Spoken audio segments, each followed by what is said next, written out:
तर नमस्कार मंडळी, कशा आहात तुम्ही सगळे? स्वागत आहे तुमचं माझ्या एका धम्माल ब्लॉगमध्ये. तर उद्या आहे माझ्या दादाची एंगेजमेंट आणि आज आम्ही चाललो संभाजीनगरला. माझ्या मावशीच्या मुलाची एंगेजमेंट आहे.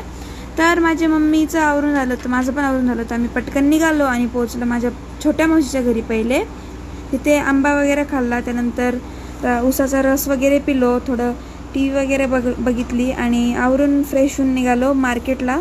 थोडंफार काही सामान घ्यायचं होतं, तिथून आलो आणि मग थोडा वेळ गप्पा मारत बसलेलो होतो. त्यानंतर चहा वगैरे पिलो, वडापाव खाल्ला आणि त्यानंतर आम्ही गेलो पार्लरमध्ये आणि तिथून आम्हाला जायचं होतं गणपती मंदिरात, कारण आज होती चतुर्थी. तर त्यानंतर गणपती बाप्पाचे दर्शन वगैरे घेऊन बाहेर निघालो आणि घरी गेल्यावर पण आमचं खायचंच काम चालू होतं. त्यानंतर मग दीदीने मेहंदी काढली, ती आम्हाला दाखवत होती इकडे. आणि इकडे सगळ्यांचे आपले आपले कामं चालू होते. कोणी डब्याचे डेकोरेशन करतंय, कोणी गप्पा मारते, कोणी मेहंदी काढतंय. तर आता पण भेटूया उद्याच्या एंगेजमेंटच्या ब्लॉगमध्ये. तोपर्यंत बाय. लाईक, शेअर आणि सबस्क्राईब.